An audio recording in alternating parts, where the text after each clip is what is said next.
Welcome everybody to BigGunner81 Live, presented by Applied Arsenal Finishes and Gunworks. Spin to Precision, you can check out spintoprecision.com. The range at 355, Eggleston Munitions. And yeah, welcome everybody. Appreciate y'all being here with us. So tonight we've got a couple of people in the house with us so far, a few others that might be joining us as well along the way. And so to kind of start off, we'll kind of introduce everybody that's on our panel here. Of course, we got Corey Beck from Southern Style Beards joining us tonight too as well. And we've got someone that's new with us is Joe from Accurate Rifle Systems. Welcome, Joe. Hey, thank you. Yeah, thanks for joining us. And of course, Joe Gizzy is in the house with us as well, also known as Craggy Island. What's going on? Hey, welcome. Appreciate having you. Always, thank you. Seen Joe's newest video that he helped us put together with the Glock Gen 5. We'll talk about that a little bit as well. And joining us just now is Dustin as well, who does long range shooting. Welcome, Dustin. Thanks for joining us. So yeah, so what we've got tonight to kind of start off with is we're going to talk a little bit with Joe from Accurate Rifle Systems here, and talk about a little bit about his company and what he does. And it's kind of related to long range shooting. So Dustin's going to help out with some of the questions and stuff. I know he's got some interesting thoughts on his design and whatnot he has. So Joe, if you want to tell us a little bit about your company and your products and everything that we have going on. Okay. Accurate Rifle Systems started probably 5-6 years ago. I did not create the first one. It was a local guy. He got into long range pistol shooting, 1,000-yard competition pistols, which is essentially a short barreled bolt action gun. So he made a billet pistol chassis on a Bridgeport mill, all by hand. He's a tool and die maker from way back, very, very good craftsman. So he handmade this pistol chassis over a 3-month period, machined it all out, made it, and everywhere he took it, people were like, oh man, I got to have one of these. Can you make me one? And he's like, no, I can't. I can't spend that much time. You know, it took hours upon hours to make this thing. I can't go into business making them. So that's how him and I got hooked up through a mutual friend. And I had no exposure to long range shooting, just local hunting around here, deer hunting, squirrel hunting, just the normal stuff you do in Ohio. And so he calls me up and he's like, hey, I've got this 1,000-yard pistol. And I'm thinking of a normal pistol. And I'm like, oh, bullshit. You know, he's like, oh, no, really, really. So we hooked up. He brought it down to the shop, opened the gun case, and that's when I could see that the 1,000-yard capability was real. So show me the original one. And he's like, I think I want to provide something for the shooting community, and me having a machine shop with all the CNC equipment, he's like, you can make it fast enough, affordable enough where more people can get into pistol shooting. So we started and worked for a couple months designing the first pistol to be made on the CNC machines.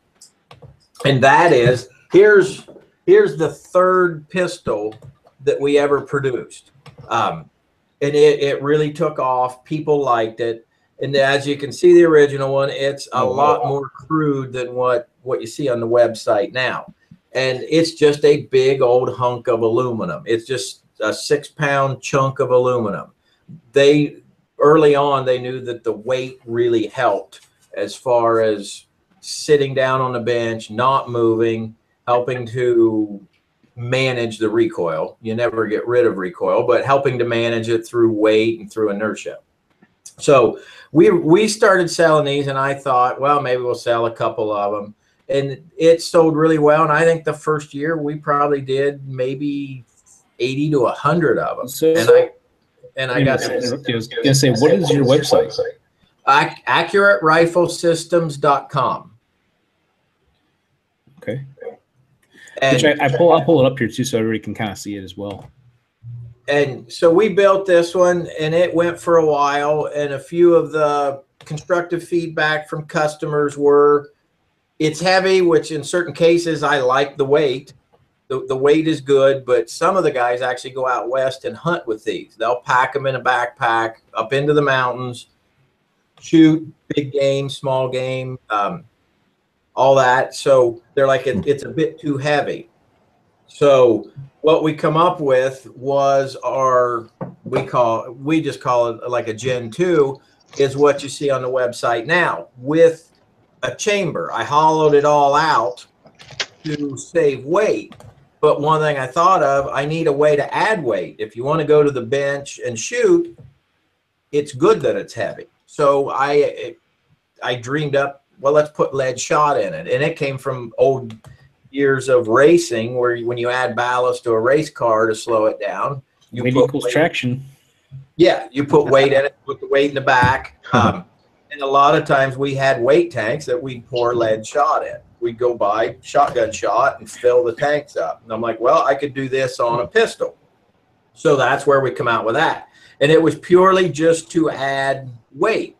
Well, once we started shooting it, we're like, this works like a dead blow hammer, like a shot filled dead blow hammer. It will help to, again, you never eliminate recoil, but it really helped to knock the edge off the recoil when you were shooting by having that shot in there and allowing it to move around.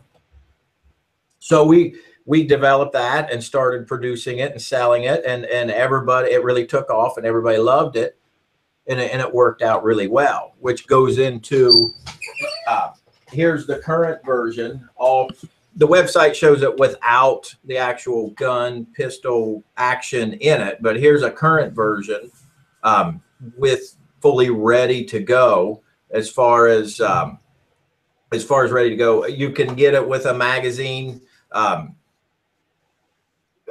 converted to actually use a rifle magazine, because a lot of the factory bolt action pistols were blind mag or even single shot. And if they were set up as a single shot, we don't modify them to make them mag fed. But the ones that had the ability to be mag fed, we make it where you can use a rifle mag instead of the blind mag that you have to load down through the ejector port. So it works out well, and people loved it. And I had the idea to, it works well with a pistol, it'll work well with a rifle. And that's where we started to get into doing rifles. And we made it a modular concept where the rifle buttstock could be added on to the back.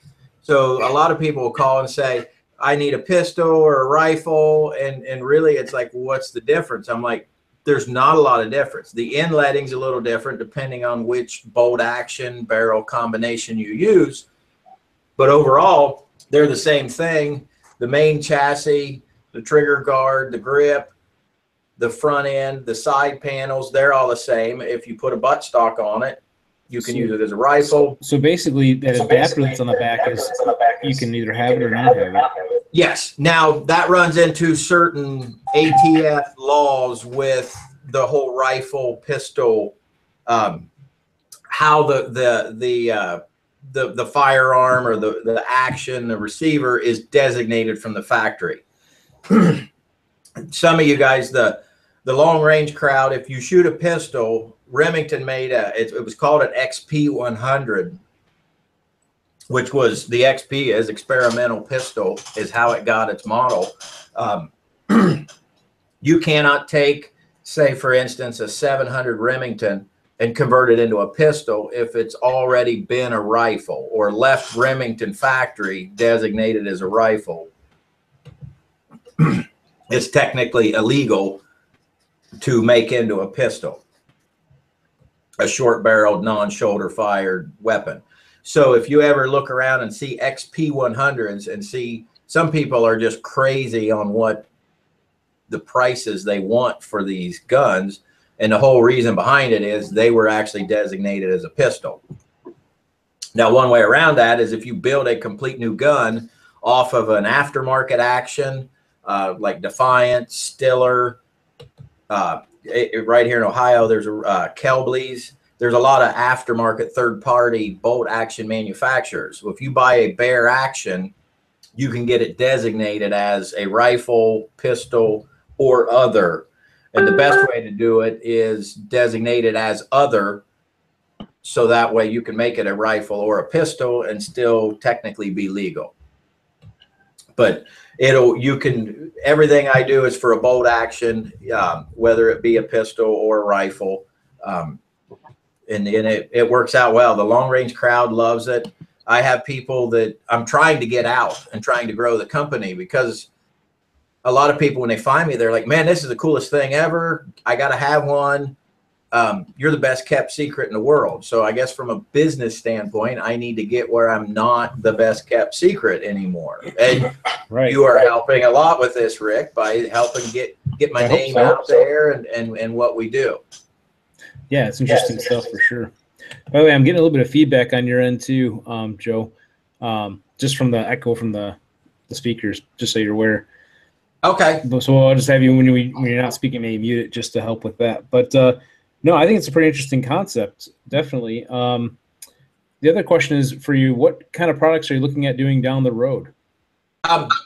Okay, we're working on expanding. One, as you see on the website, we're getting ready to redo the website. One thing we've come out with, and you were showing the website, for a rifle version, I made an adapter that accepted an AR tube, and then you could put any AR rear furniture on to make your rifle. One new thing we've come out with is a fully billet buttstock, skeletonized, adjustable cheek piece, adjustable length of pole. That complements the rifle more than the AR furniture on the rear.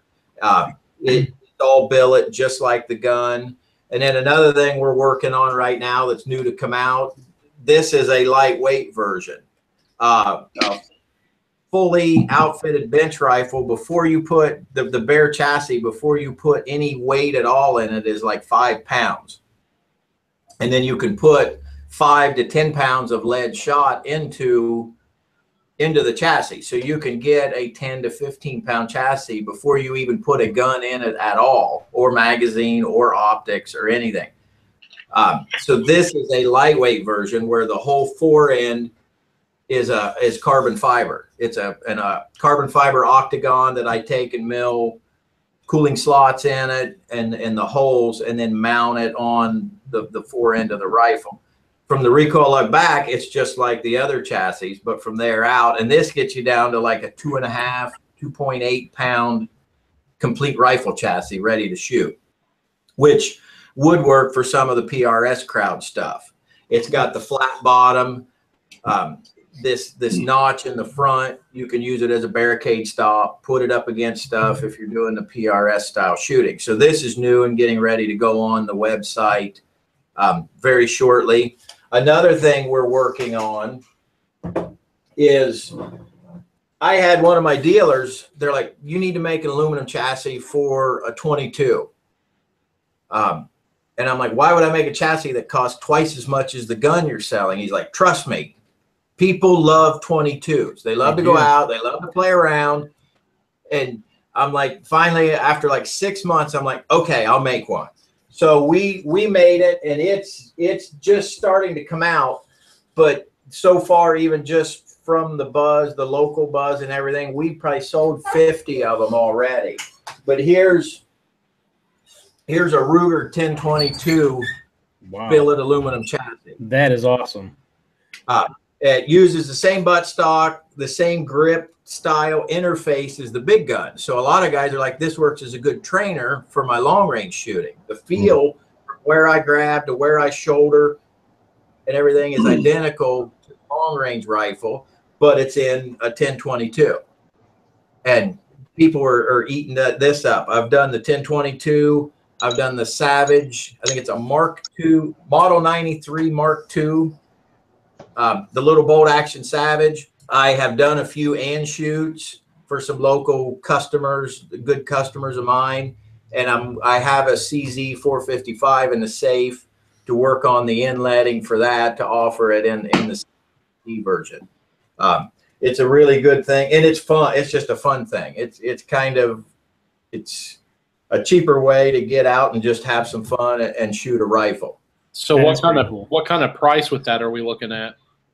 This complete as you see it with the billet buttstock, the complete chassis, the grip, not the bipod, is $500 complete. Wow. Okay. That is very affordable. Yes, and that's the thing with the 22, and that was what my biggest concern was. You're not dealing with a $3,000-$4,000 rifle, so it needs to be scaled back, and it does not have the shot cavity, which you don't so much need that with a 22. So we eliminated that to try and save some money to get the price down where it is affordable. Because I know, even though I'm sorry, go ahead. Even though it's all CNC machined and everything. It's something that you really got to watch cost, because that's not a market that will spend a lot of money. That's probably the most expensive gun stock for a 22 that there is out there. But I tried to keep it not far above a lot of other things. Right. Yeah, I I know a little bit about the Ruger SR22s. I've never really shot one, but I've looked at pricing because I think that's a good gun to plink with, especially if you're just out having a fun-filled day of shooting. Yes. And they're pretty, they're pretty cheap as well. But the more modifications that you get with it, depending on what you purchase, it can be rather expensive. And that right there is more affordable than just a regular plain one. Well, yes. I can totally understand this, because I've got a 1022 that costs about $1,100 to build, believe it or not.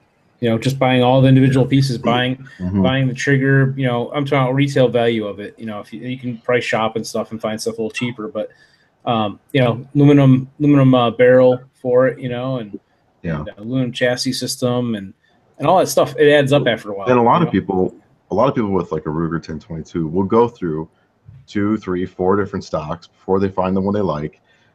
After that point, you're way over $600-$700, and I mean, you look at that stock is gorgeous, $500, and obviously very practical and very useful. So I mean, you would buy something like that and just buy it once.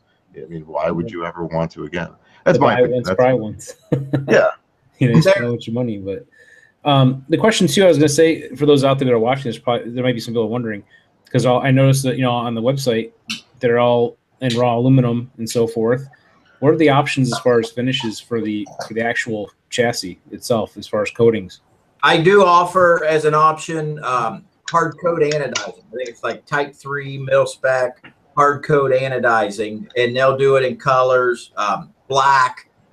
They can do a clear anodizing, which turns it into like a matte gray. I'm not a big fan of that. It looks okay, but the black looks good. They can do like an OD green in the hard coat, and then my vendor can also do like the regular colors in non-hard coat, like blue, red, green. Here's a few of the side panels for color. Like here's blue. Oh, blue wow. That would be awesome with the aluminum in the middle, for like the kind of like the red, white, and blue type theme. Yeah, I've thought about doing that. Like you could do the buttstock in red, the side panels in blue, the trigger guard in a color, and then leave the main body raw, and you could do something like that as well. But it's $75 to get it anodized. I have a few local suppliers that do Cerakoting. So if somebody wanted Cerakote, they've done a few rifles for local people, and they charge about $150 to completely Cerakote the chassis and all pieces for it. So and with Cerakote, you've got endless amounts of color choices to do that. Very cool. Yeah, Cerakote is a nice option, especially with all the customization you can do with it. I really like that the anodized look, though, that nice shimmery, shiny look that you can get out of like the anodized blue or red and things like that when you get into the colors. Yes. We've had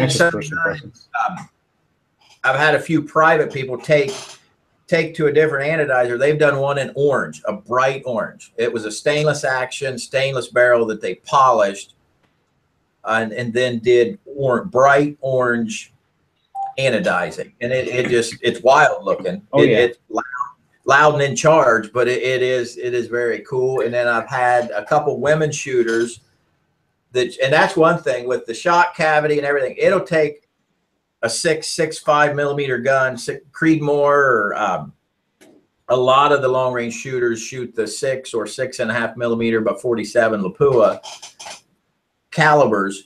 It'll take it down to where it has recoil less than like a 223.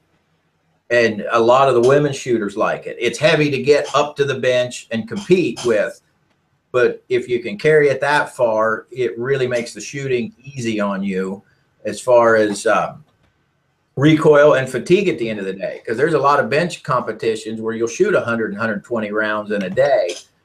And that, you know, over time, throughout the day, by the end of the day, a lot of people say they're sore from the shooting. So it does make it tames it down quite a bit.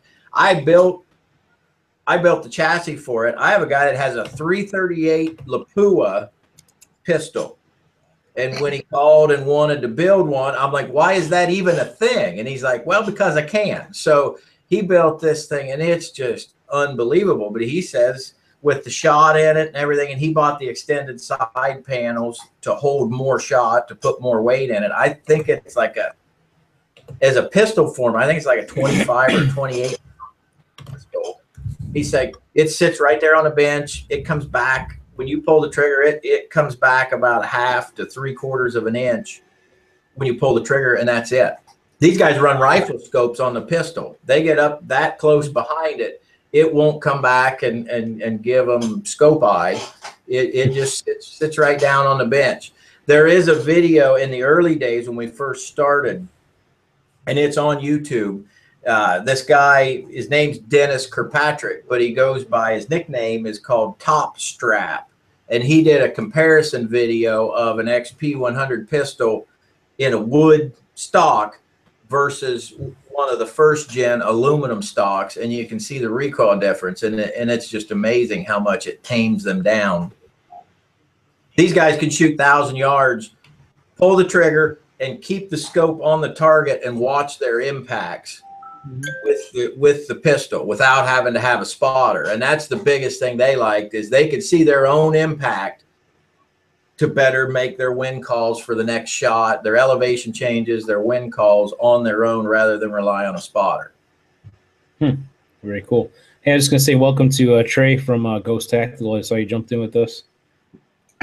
Yeah, man, sorry it took so long. I was on hit or miss, and then it took me forever to get through, so I apologize, but hey, man, thanks for having me. Hey, no, glad to have you. Thanks. If you have any questions, just let us know. Yeah, as we go through here, any comments, feel free to jump in. Well, all I heard was Lapua, so I'm already intrigued. Aside from the $5 round, $5 per round, I'm all for Lapua. So whatever y'all are talking about, keep it going, man. All right, welcome. So, yeah, that's very interesting stuff you got going on there. Definitely. Thank you. Thank you. It's a very good crowd to deal with. I enjoy my customers. I end up making a lot of friends instead of just customers. Oh, yeah, definitely. In this industry, it seems to be one of the best, you know, as far as just the friendliness of the people in the crowd that are out there in the firearms industry and community. It's just, it's a wonderful thing. It's amazing. You know? Unless you're a McGree chassis company. I don't know if y'all guys heard about that. So, long story short, they're like, I don't know if they were like one of the first chassis quote companies. I don't know that. But what they did is they patented a bubble level. We had a discussion about this yesterday. I know where you're going, but go ahead. Yeah. Anyway, so it put a bubble level in a solid piece of stock in aluminum, and other companies have been doing it, and people have been doing it. I mean, I've got friends that have done it on a Bridgeport, hollowed out and just put a bubble level in it. And yeah, I mean, he pretty much sealed the deal as far as his company goes. I mean, it's kind of entertaining. I feel bad for him, but it's, you know, he lit the fire to his own company. So we're kind of eager to see how that plays out. Yes, I am too. He kind of jumped the shark last week. And yeah, I mean, I know why he did it, and I know who he's going, quote, after, because he's a friend of mine. Or not McGreed, but the guy that he's, you know, quote, going after.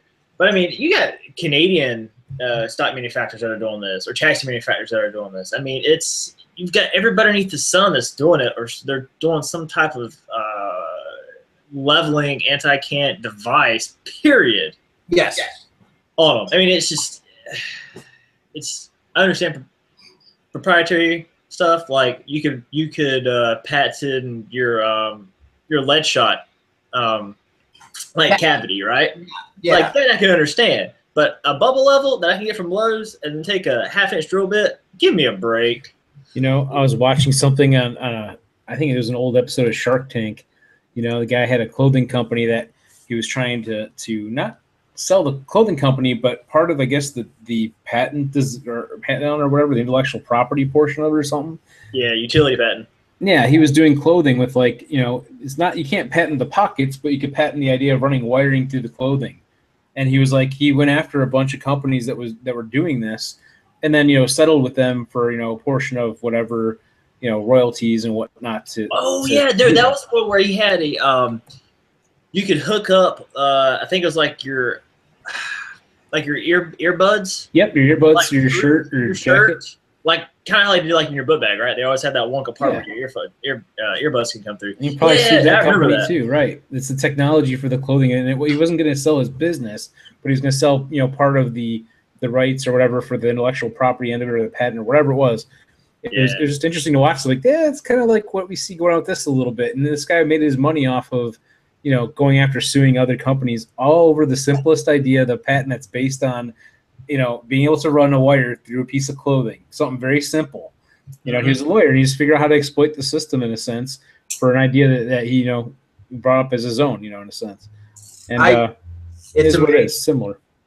It's amazing. I've had people tell me way back when I first started doing the pistols and the rifles, I researched, looked at everybody's stuff, looked at the competitors. I did not want to copy anybody, even just in looks, so much as far as any of that. But I've had a lot of people say, well, you ought to put a bubble level in it. And this was years ago. And I'm like, no, because through my research, McRee's Precision holds the patent on a bubble level being in a gun chassis. And I'm like, there's no way I want to go down that road and just starting a company end up getting sued. And it's ironic that this has come out. He does hold the patent, and who on earth would ever want to enforce that? So that far off center and start to sue. I've even, from what little I've seen on the Facebook posts and stuff, it sounds like he even wants to go after the end users. Say if you bought a competitor's chassis, Rick, McRee's possibly may sue you for buying it. I can see suing the other manufacturer, but suing the end users is definitely not a way to make friends in the shooting community. And I hope it'll never work out well for him. I hope he gets through it and accomplishes whatever he wants to do and still preserve his company.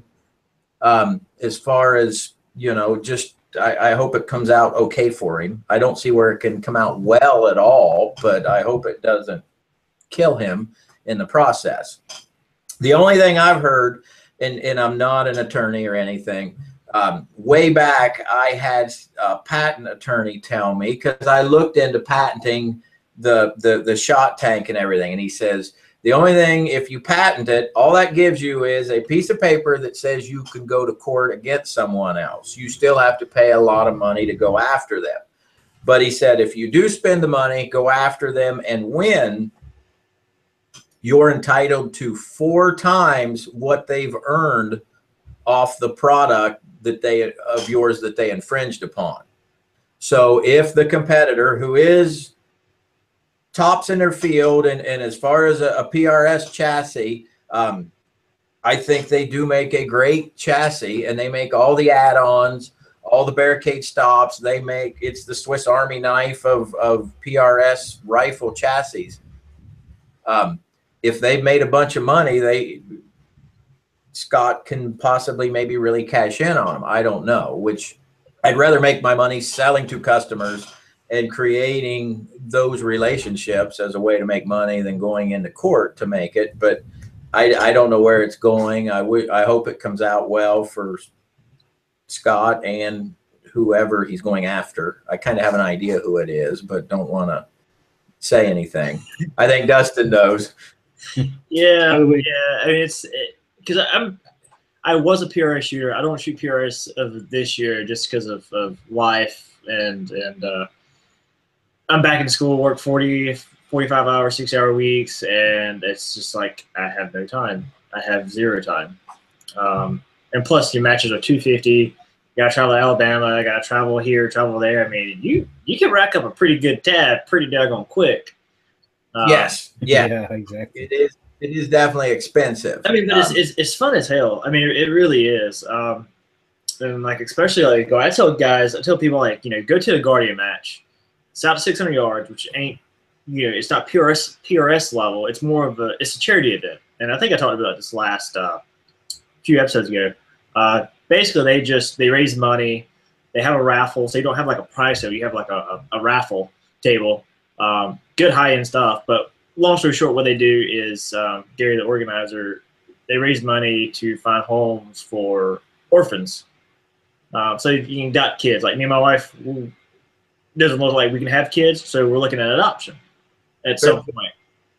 So they help out like with all the fees and all, just getting everything together. Because man, there's a lot of legality as with anybody, with anything like this. But I mean, it's to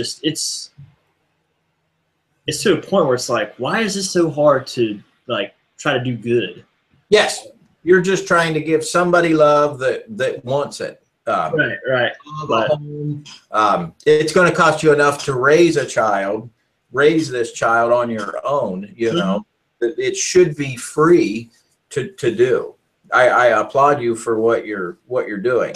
I have a 17-year-old. Let me tell you, you don't want kids. I was the only kid, and I was like a hellion.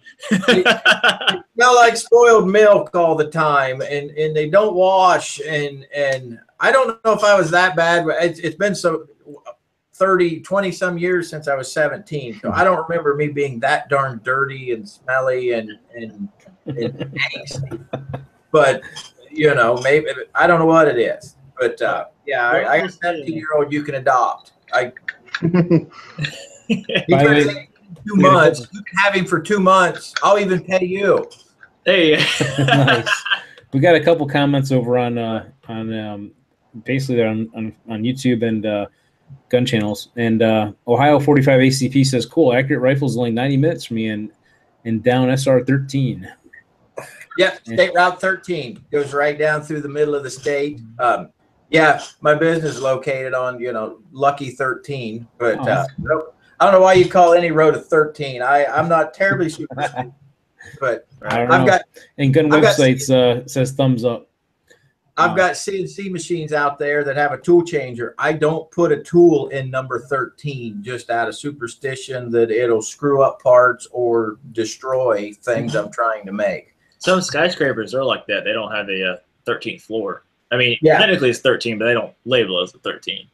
Yeah. But yeah, like the new thing now is, I mean, it's been around, but it's just starting to really gain traction, momentum, is the PRS like 22. Paul Smith, range near me, Frontline Defense, he started a PRS 22. They had their last match last month, I believe. That would be cool. But I mean, yeah, I tell people like, oh, like 22, like you got the 100 yards. I'm like, well, no, I've taken mine out. That's 425. Wow. Yes. I mean, the standard velocity is not like CCI mini mags or anything of that nature. I mean, it's standard velocity, 1080 feet per second. Yeah. I mean, you're sitting there, you're turning your turret. I mean, you're sitting there turning it down that dope, right? Because it falls like a brick. Yeah. But it's a great trainer. I tell you what, with that 1022, I gave it to some good rimfire shooters, and he took it and tested it. Because the biggest thing is, I said, I need somebody with a gun that they already have a baseline, that they know how it shoots. Is this thing just eye candy, or does it actually help? Right. I gave it to him to use and said, go take it, put your guns in it, and tell me if there's an improvement. And he's an honest guy. He was a pistol guy from way back. He bought the second pistol I ever made. So he took it and put it through. He had 8 different guns in it. And he said, overall, I can see a 30% increase in distance at the same accuracy. He said, I had a gun in it. It's a mid-range gun. He said it was about a $1,200 1022. And he said it would shoot this size group at about 250, 260 yards. I took it out, put it in your chat, took it out of like a thumb hole stock, a good thumb hole style stock, put it in yours, and was clear out to 340 holding the same group before it started to open up. And I also make them for the Savage, the bolt action Savage. And I've had guys on it tell me it does at least 30. I had one guy tell me it almost doubles the distance that he could shoot the Savage bolt gun, the rimfire bolt gun. And he said he's had his Savage out to almost 500 yards in that chassis, and says it really works. Not everyone has seen almost a double the distance improvement, but he says it'll do it. And which it was a good Savage. It's the higher end with the better barrel and that kind of stuff. And but yeah, it does make a difference. I won't guarantee you to shoot better, but from everybody that's shot it, and I've tried to give it to other people so it's impartial, they do say you get maybe a 30 to maybe 40, 50% improvement in distance, keeping the same accuracy. You know, after our discussion yesterday too, I'm trying now harder to decide between a Savage or a Remington 700 build for my first, bolt gun build. Yeah, and Dustin may help. And I was telling Rick yesterday, Dustin, that I really like the Savages with the floating bolt face, the interchangeable bolt face, the barrel nut. All my Remingtons, the pistols are Remington, and behind me I have it's actually turned into my wife's gun. She's going to start shooting 1,000 yards. Awesome. It has the rim age barrel or the barrel nut setup on a Remington. Yeah, that's what I was about to say. It's always been a toss up, right? It's like the age old question, like Ford or Chevy, Remington, Savage. I mean, it's really like, look, they both accomplish the same thing. It's just, what do you want to do? Figure that out, and then let's approach it from, say, a budget standpoint. Because a lot of guys that go out, Dick's around Christmas time has like that Hunter Special, the Varmint, which has a heavy bull barrel. The muzzles is 26-inch barrel. Muzzle's like a 9.6, I believe. Or it's like an 8.6, something like that, of that nature.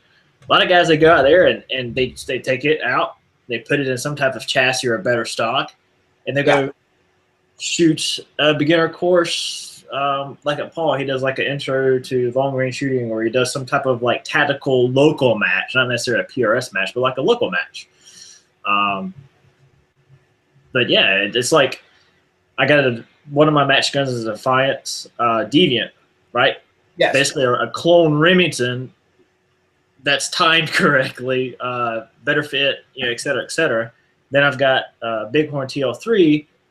It's like a Remington and a Savage had a kid, and kind of a Springfield 1903 because of the ejector. But it's Savage thread, Savage bolt, floating bolt, but it has a Remington footprint, and it uses Remington triggers. Yeah, that's cool. I love both of them. One's a Dasher, one's a 6.5 Creedmoor. Yeah, I mean, it's endless. I mean, they're like the Honda Civic of the shooting world. Yes. It's an intro. This gun behind me started off as, I think, a $349 700. Yeah. Put a McGowan barrel on it, 6.5 Creedmoor.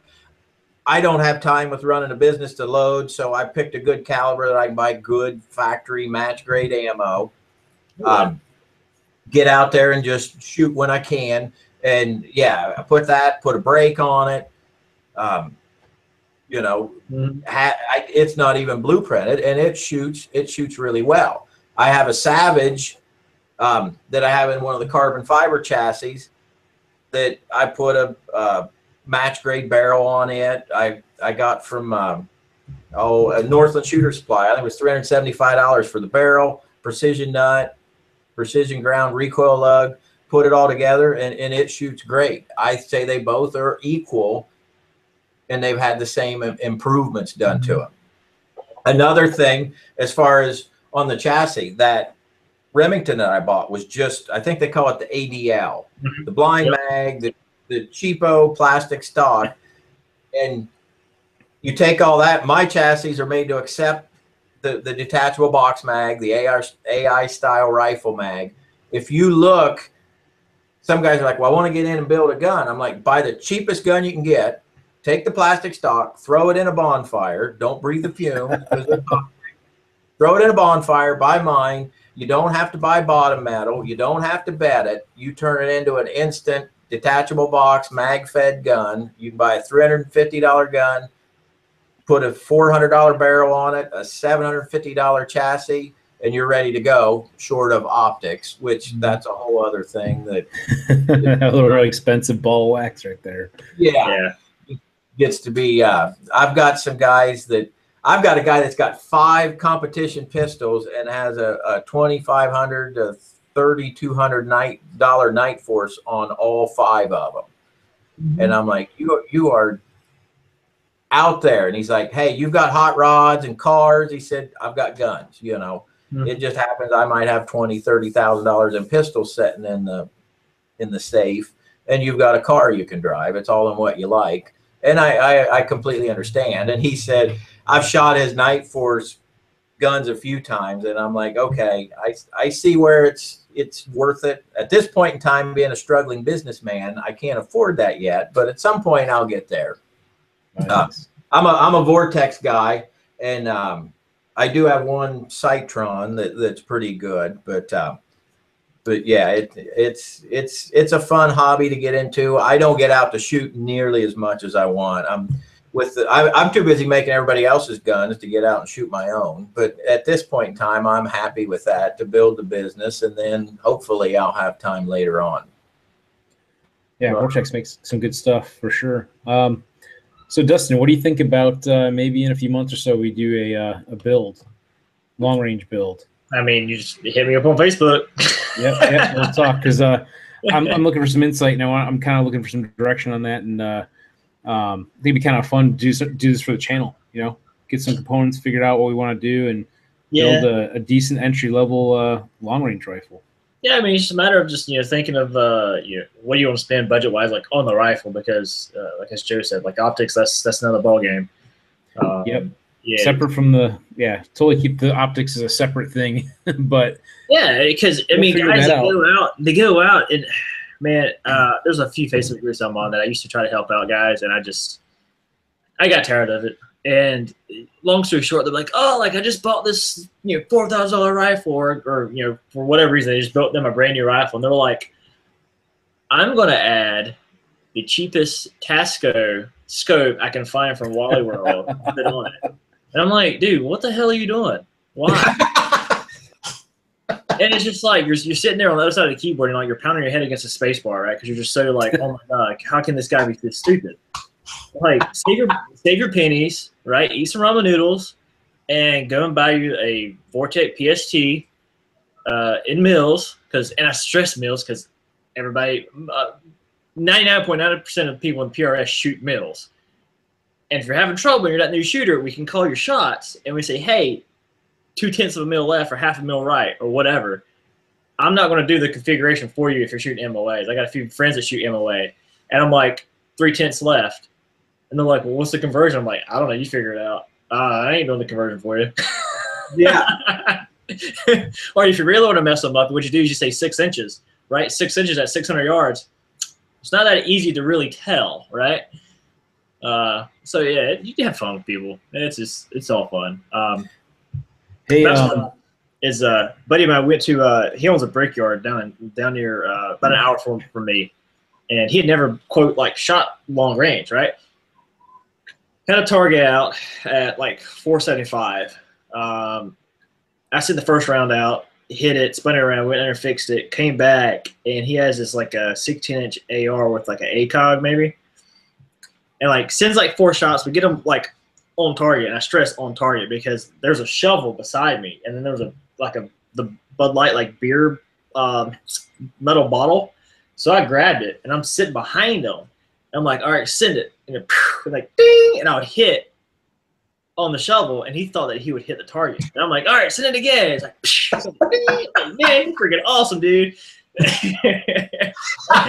got that shit that's on like Facebook, that's man. like the Firepower Unlimited channel where he's sitting there with like shooting a Glock or whatever at a long distance, and he's got his buddy taking a hammer to a steel target. Ding. Yeah, that's exactly what we were doing. I was like, man, I need something metal to metal, right? I just happened to see this beer bottle, and like he thinks he's hitting it the whole time. It was hilarious. But he's since moved to he works for Black Rifle Company now. Utah is where he's at now. But cool. yeah, if I can find that video, I'll have to send it to you, Rick, because it's freaking amazing. Nice. So I know we kind of talked about the long range stuff for a while, and we're getting kind of close to the end of the show. I want to talk a little bit about the Glock video that Joe Gizzy put together, also known as Craggy Island on here on YouTube. So Joe, if you want to talk a little bit about it, because you were there at the launch party for the Ranger 355 for the Gen 5 Glock. Yeah, so Range 355 in Bolingbrook, Illinois. It's close to where I live and where Rick used to live. It's kind of how I met Rick and kind of got involved in everything that's going on. So Range 355 was one of the, I guess, 100 ranges across the country that were basically given the Glock Gen 5s to they were given early, I guess, so people can go and see them, and you can shoot them if you wanted to. I don't know what it was. I think you just paid like $10-$20 and you got it was some nominal fee for the ammo. You get a hat and all that kind of stuff. It was pretty cool. I wanted to go in general, but Rick asked me to take some photos or take some video of the event, and that's kind of the video that is up there on BigGunner81 channel right now. Pete Negro at Range 355 he's been a big supporter of the channel. I'm a big fan of Range 355. It's one of the best facilities in Illinois. There's the best, I should say. The standards now are so different than they were like 10 years ago in ranges, and anything really in the gun industry. It's great. It's great to see. They treat you like you're a country club member sometimes, when you walk in there. So anyway, so I just took a quick video, and the funny part is, Rick, what you wanted to do a live stream, right? Yeah, we were trying to do a little bit of like a live stream type thing, like using Google Hangouts. Yeah, because I went into the range and shot Gen 5 19, and Rick sent me the link, and I opened it up, and Google Hangouts comes up. It's great. I see the BigGunner81. I see that name. I see Joe Nixon. I thought I saw Corey's name, but I guess he wasn't on there. Anyway, so I'm like, oh, this is great. And I see Joe Nixon he's just looked like he just woke up. It was hilarious. He probably did. He's just like, what's that? That was awesome. Like watching show. And I'm starting to shoot, and Pete Negro is filming behind me. I'm like, oh, this is awesome. So I'm like, thinking I'm live right now on Facebook, and I'm just going through the motions, having a good time. I'm like, wow, why is Joe Nixon on here? It's really weird. I was like, oh, maybe Rick just sent the link out to other people. Like, who knows, whatever. And yeah, it was probably an old conversation that got popped up. And I couldn't hear him. I couldn't hear anybody talking, obviously. So I'm doing that for like 15 minutes, and I get outside, and I'm still thinking that it's live or whatever. And Joe Nixon's the only one there. It's the only one talking. I'm like, what is going on? And then I see Rick texting me like, hey, what's going on? I don't see you or whatever. And I'm like, oh my God. I just literally gave Joe Nixon like a 15-minute sneak peek exclusively just to him, thinking it was live on Facebook. Hey, that's all right. I'm sure he enjoyed it. It was hilarious though. No, I didn't record. It didn't get recorded. I was really mad. Yeah, that would have been awesome, especially to see him just waking up out of bed watching the Glock unveiling. So next time I talk to him, I want to see what his perspective on that was. He's probably like, "What the hell is going on? Why are you doing this to me right now?" He's funny as hell too. Yeah. yeah, so but overall, yeah, it was a good day. There was some vendors there. There was a hot dog stand. It was cool. It was cool. So did they have the 17 as well, or just the 19? They had both. Really? And I just shot whichever one was available first. And the problem is that I was telling Corey this earlier. I'm not a Glock person. I don't own a Glock. I've shot many of them, a lot, so I can see and understand the differences, and I understand why they did the changes they did. But I really kind of want to hear from a Glock shooter's perspective what they think of all the changes that they made. To me, I still hate the trigger, and it's still literally, all Glocks for some reason hurt my finger, and I don't know why. But I love the sight picture on Glocks, and I love the slide. So anyway, I don't know if there's anybody here that shot them or is. I have a Glock 19 myself. That's what I use for my carry pistol, and I just bought a second. I didn't realize about the Gen 5 coming out, and I already had a slide, and I actually have another slide here for a Gen 4 that's bare. That I've been looking for some input on too. So go to Facebook if you're on Facebook or Instagram. I've got some photos of the slide. If you got some ideas on how we should finish it out, it's a fully functional slide. Just all you got to do is add the internals. But when I say finish it out, should we do porting? Should we do what style serrations? Side serrations. Yeah, what kind of side serrations? I want to put the BigGunner81 logo on the side. So I'm gonna hold this all goofy. Mm-hmm. But yeah, somewhere on the side, probably in the middle, opposite of the the ejection port. That was the big thing, and even people were saying there that a lot of people wanted front side serrations on the slide. So yeah, I understand that for sure. I know a machine shop that might be able to help you with that, Rick. Yeah, right. I heard that. We might have to talk about that some more. It'd be kind of cool. I'm looking for some ideas on what to do with that though too. I know some porting and whatnot. I think it'd be kind of cool. But yeah, I just bought another Glock 19 Gen 4 complete frame actually, and I'll be picking it up this weekend at the Range 35 because technically I haven't moved down here yet. But anyhow, that's a whole other story. But yeah, and honestly, I don't hate Glocks. Obviously, I have a Glock 19, but it's not my favorite pistol. The Glock 19 is actually one of my favorite pistols. But I'm trying to say, when I say the Glock, I'm trying to say like the full frame Glocks, like the 17 and 34 and all that. When I picked those up, so far I haven't picked one up where I've really said, hey, I really like this and I want to have one. The 19 I do like. Somehow it just fits my hand a little bit better. I like it. It's a great pistol. But honestly, I'm more of a SIG guy in some sense, but I'm not, I don't really pick one brand and say, hey, I'm all Chevy, I'm all Ford, I like different things from different companies and different pistols, each one is a little bit unique, especially with mine. I always end up tend to customize them in some respect. My carry pistol, not so much, but I've got extended magazine release on it. That's pretty nice from Crux Sword that I like.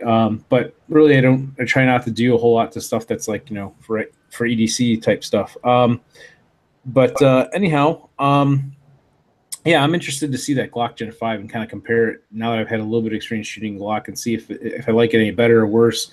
I don't think I've really shot a Glock that didn't have the finger grooves in it, if I remember right. So that's something a little different. And I know a lot of people complain about them. A lot of people remove them. They Dremel them down and whatever and do the stippling and all that kind of stuff.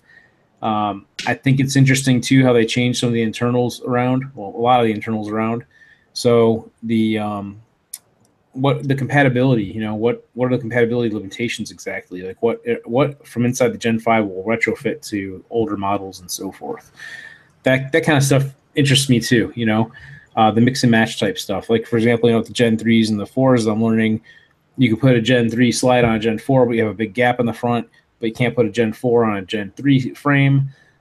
Things like that. What's interchangeable. In fact, I just assembled a slide, and I mentioned this, I think, last week, I did, about Midway USA had a deal with like a complete slide kit minus the barrel for a Glock 17, and I had a 19 slide that I was building, but I already had an extra guide rod and spring assembly for it.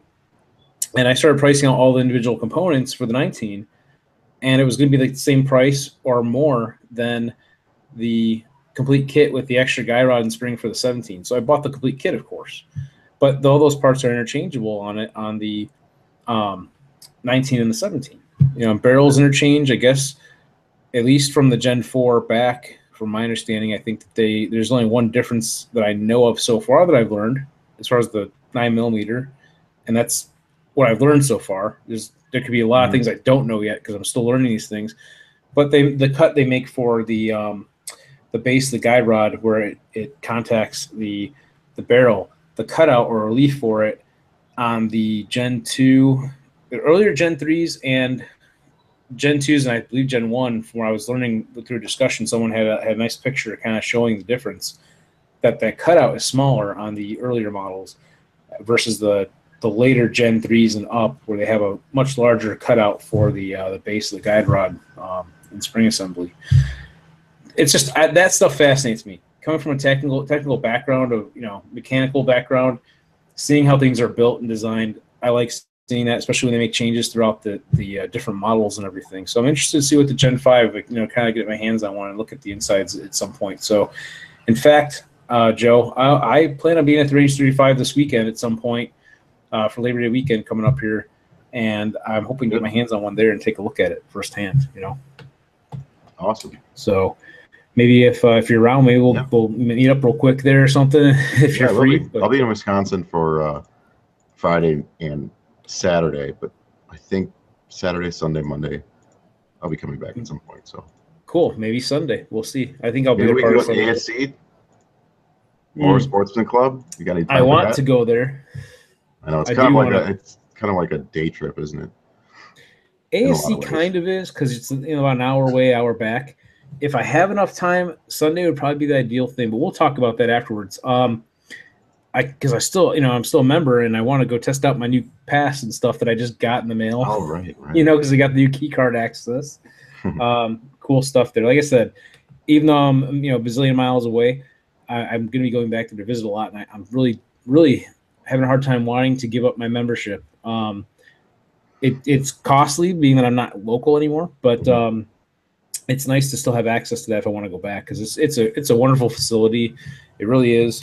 If I could find something local here that was like it, then I would maybe feel a little more at ease to do that. But so far, there's some nice facilities, but I don't know enough about the area yet, I guess, is really what it comes down to, and I'm still learning what's out there.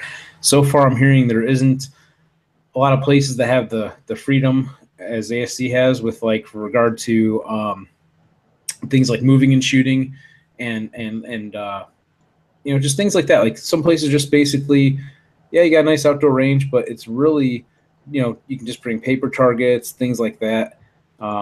It's more of a basic, ultra, strict range in a sense, but yet you have the access to the facility. So I don't know. It's a little different. It's just from what I've seen so far. Like I said, getting to learn the area and seeing what's out there, maybe I'll find something different. A lot of people say, well, you got to find it from a property to go do some shooting and stuff on, really. So we'll see what happens with that. It'd be a lot of fun to get out there and try some different stuff for sure. So, yeah. Hey, Joe, question. What kind of CNC machines do you use? Oh, Joe's muted. Yeah, let me unmute. There you go. There you go. I have two vertical machining centers. They're Fidals. They're a good machine. They're not a great machine. They do well in aluminum. Right. Tougher stuff like steel, and then the tough tool steels. They're not ultra rigid, but they work well for what I do. They're affordable to be able to get into doing this. But I have two of those. I have a Haas CNC lathe that I do some of my industrial, because a lot of this I do guns, and that's my passion, and that's what I want to turn into, is just a gun company. But as of now, we still do work for industry, like prototyping. Here's something. My office smells great. These things, 3-wick candles from Bath and Body Works. I make all the fixturing. It's green and it looks like glass, but it's actually paint. It's a translucent paint. They paint all those. and they make 22,000 candles per shift. Wow. For Bath and Body Works. So there's a lot of soccer moms out there buying 3-wick candles. My office smells like a real stinky whorehouse with all lavender and all kinds of scents. Now we're talking. Yes. But yeah, so we do prototyping. I've got in the back, I've got a 3D printer. A lot of the stuff will model everything up, 3D model it. We use Fusion for the modeling, which then you can send it to the 3D printer. Then we can the same model, run it through the CAM system and program the CNC machines. So it's kind of a whole package deal as far as product development. Yeah. And that comes down to anything, if somebody, somebody in the shooting community comes up with the next widget that, I can help them develop it, either make the prototypes. I've done a little bit of molding, like molds, like blow molds for injection molds too. Injection molds, a little bit on that. We're working into that. And this company that does the candles, they have like 750,000 square foot facility that blow molds almost every bottle you can imagine. As I'm going through there, they're doing detergent bottles, dishwashing soap bottles, all the Bath and Body Works. It's Bath and Body Works is who buys a lot of their stuff, but it's not actually Bath and Body Works. They do all the lotion molds or the bottles, the little lotion bottles, the little shower gel bottles you buy at Bath and Body Works. They make all those. They were telling me, this blew my mind. They injection mold the little lids that goes on the bottles. They say about October, we change over and start doing this gold metal flake lids for the little lotion and shower gel. Pumpkin spice? Yeah. They do 40 million lids from October through the end of the year for the holiday packaging for Bath and Body Works for lotions and shower gels. And it's just unbelievable the volume that they sell. I don't know what they are, $12 a piece or something. We're definitely in the wrong business, that's for sure. I need to come out with the candle business, man. Yeah, gunpowder shower gel. Us 4 or 5 will buy it, probably not the masses, but spent casing lotion, that kind of stuff. But so yeah, I do other things as well for industrial customers. I'm not a welder. We do a little bit of fab work here, just small stuff, but I really suck as a welder. So I have people that come in and work part-time that can actually join 2 pieces of metal together with Fusion. That's why I got into CNC. I'll just bolt the shit together. No matter what it takes, it'll be bolted together. Then everybody's, why don't you just weld that? I'm like, I can't weld, so it'll have 17 bolts in it. No, because I'm guessing when you're using a Fadal, like a 40-20. Yes, yeah, I have 2 40-20s. One has the 4th axis, and then the Haas lathe, which really doesn't do much on the chassis, but industrial stuff. I was looking at getting into maybe some muzzle brakes, but there's a lot of good ones out there, and they're close to me. That Area 419. Oh yeah, John Addis. Yep. Yes. I have 1 or 2 of his, and it's a beautiful piece. And for $150, I almost gave up the muzzle brake idea just for the fact of how can you beat that? How can you? It works well. I can't better it, So I may give up on even getting into the muzzle brake business. Now, the one thing I'm applying for my FFL because I will offer turnkey guns, and it won't be a lot of them.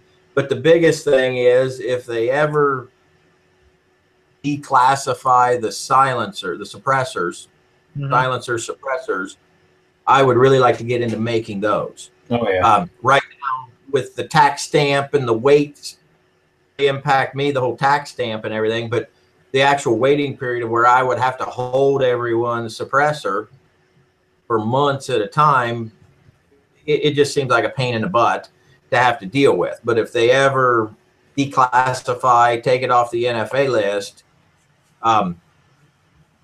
carry, or, you know, come in, buy it, carry it, sign it into the books, and they're off. I would really like to get into making some suppressors. Right on, right on. I have some designs, but at this point, I can't even start to make them until I don't want to. You can't start to make a suppressor supposedly until you already obtain your tax stamp for it. So right. I really want to tiptoe around that, because at some point, if it ever goes to where it's just as easy to buy as the firearm itself, I think a suppressor, and I've seen inside and I've made stuff, I don't think a suppressor should cost more than $300 at all. Now, you get into a full auto suppressor made out of exotic high temp materials. Yes, I can see an $800 suppressor, but a conventional suppressor should not be any more than $300. Mm-hmm. No, the reason I was asking is because I used to have a Bridgeport, and then I've got my 3D printer right here behind me, but I'm a CAD guy and a design engineer for CAD. And while I get to mess with cool toys all day, I mean, my passion is in firearms and cars. And I've been looking at tinkering with CNC, because that is what I know. I use Inventor, which is the engine is the same as on Fusion, right? The HSM portion of it, and so it's just. And the Fusion's a stripped down, a little cheaper, you know. Some of that stuff gets awful darned expensive. Yeah, I got my stuff through school. Nice. Yeah. But the Fusion works well, and I like it, and the cam works well. It puts out a huge. We did have to upgrade the machines. We did an Ethernet card interface. So we can upload the large programs and drip feed. Yeah, let's say drip feed, because they're only like 400 megabytes of memory. I mean, I don't know what year you have, but like I know like the lower 90 models, they had like 4 megabytes. Kilobytes. And that's an upgrade. I upgraded one. The one only had like 66,000 bytes is all the memory had.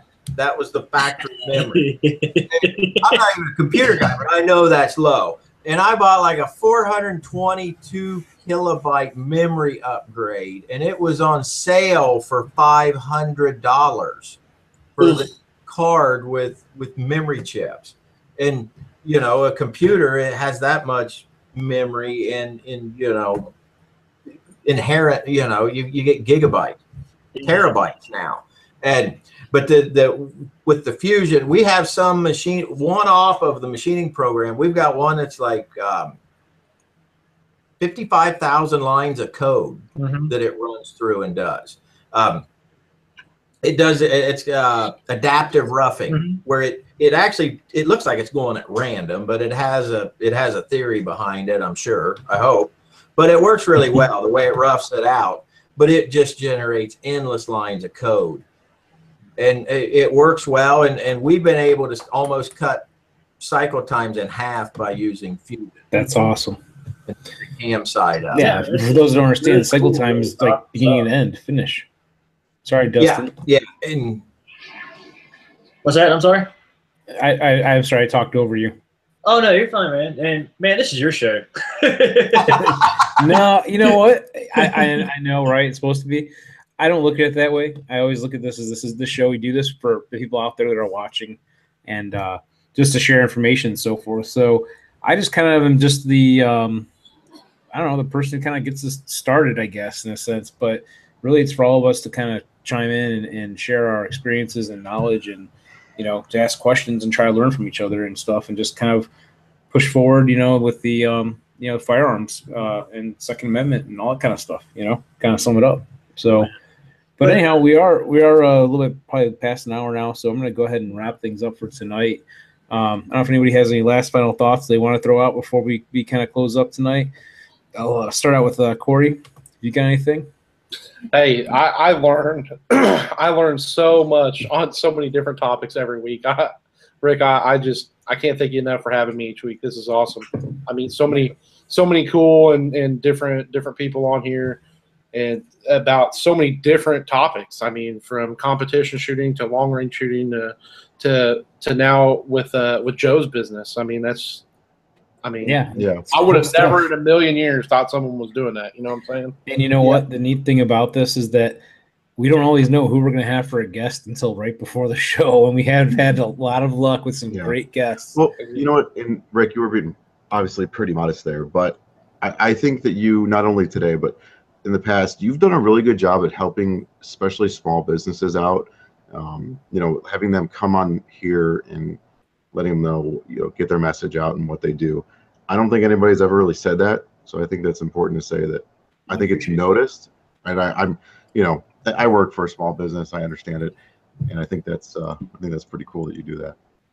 Yeah, definitely. I like sharing, you know, with people the, you know, the people behind the products, behind the industry, and to let you know that they're, you know, especially for those that may not be gun people, even if it pops up, you know, and they see this stuff, to realize that we're just real, actual people, the salt of the earth type, you know, people in this industry. Is great people. So, I definitely like sharing this stuff. But anyhow, thanks again, Corey and Dustin. You got any final thoughts?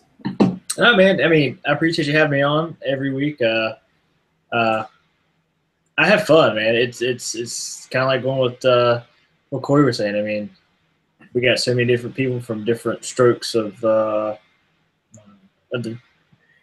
and you know the neat thing too is we got the 2A community. There you go. I'm getting tongue-tied over here. And from all across the country and so forth. You know, Corey's out in Indiana. You're here in North Carolina with like I am, and Joe is out in Ohio, and other Joes in Illinois. You know, we got people from all across the country, which is really neat. So the Google platform and having YouTube and everything really brings the community together in a sense. It gives us that option to be able to talk with different people.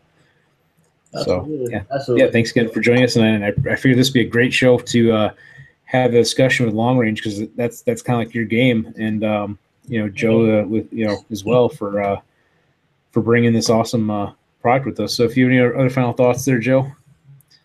Oh, yeah, let me unmute. Yes, to go with what Joe said, I am very thankful that you seek out some of these small businesses. You know, put a face with the company. Exactly. Exposure.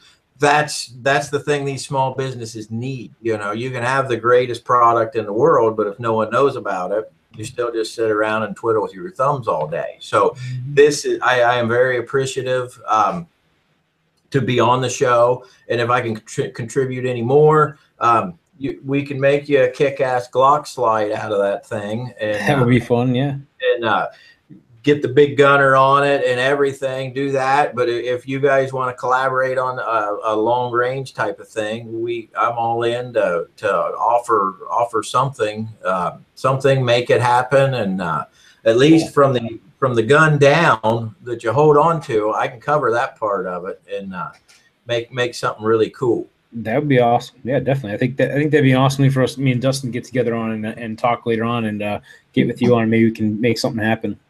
Yes, so. Definitely. And I do thank Joe, Corey, Dustin. It's been a good time. I was nervous as all get out. I'm not, once you do it, it's just kind of like you just get going with it. You know, when I start doing these shows, I'm always thinking, how's this going to go? How are we going to start out? How badly am I going to fumble up the intro? You know what? Who cares? We're just here to have fun and talk. And if people want to listen to it, that's great. You know? Right. Yeah. So it's out there for people. A great audience and made me feel at home. So thanks to all of you. It was a good time. Yep. And thanks for having me. It. Yeah, thanks for having us. I meant to say, well, thanks for joining us, but it is kind of like that, you know. I don't like I said, I don't always really consider it like my show. It's our show. So yeah, Joe Gizzy, thank you again too. And you got any final thoughts? No, man. Just, you did a nice job. It was that. Great. Again, like what Joe said, it was great to hang out with you gentlemen tonight. You know, it's pretty typical of kind of what Rick does every Tuesday. That's what we do. So I'm silent good. Sometimes. I sit here and just listen and let the conversation go sometimes. You know, there's no – again, sorry to talk over you, but thank you again for all your help and support with that. Sure. But yes, you know, that's the thing. Like, it isn't structured like radio where you got to stop every few, 15 minutes, whatever, do a station ID and have all the all the commercials and all that kind of stuff. You know, we have a couple sponsors and stuff that help out with different things and whatnot, and I appreciate that support as well. And you know, I'm just going to run that off again real quick. We've got, you know, Spin to Precision. They make some really nice barrels, especially for the AR platform. Also, they make some Glock parts. In fact, the slide that I have here, this is a Spin to Precision, you know, blank slide for the Glock, you know, 19. They make it for the 17 and the Gen 3s and 4s. And then the Ranger 3-5, they're always helping support us, you know, with range access and different things and whatnot. And Pete's always on here and helping share what we do. And Eggleston Munitions, they make polymer-coated projectiles. They're actually getting more into rifle projectiles, believe it or not. So check them out, egglestonmunitions.com if you're into reloading. Very cost-effective, especially if you're into high-volume shooting, especially doing like 9mm, which is what, you know, one of the big things I reload with out of their product. And man, it cuts the cost down quite a lot. But great company and great people to deal with. We had them on the show a while back.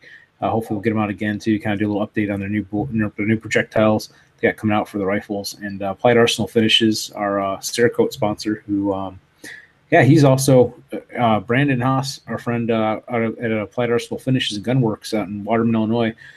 He's also getting into some of the machining stuff too pretty soon. I think he's got a new CNC mill, and I think he's going to be getting into some customization of slides and things like that. I don't know yet for sure, but that's one day we'll get him back on and do a little update on it. Make some really nice. They do some really nice work with Cerakote. In fact, I've said it before, the American flag rifle that you've seen of mine. I did a nice photo shoot with it when I first got my DSLR, and Cerakote actually took that photo and started using it kind of like a stock photo on their Instagram and Facebook page and whatnot for the work that he's done, which is pretty cool. So anyway, enough rambling. I appreciate all you out there watching tonight and chiming in on the conversation and for all the support out there. And until next time, as always, have fun shooting.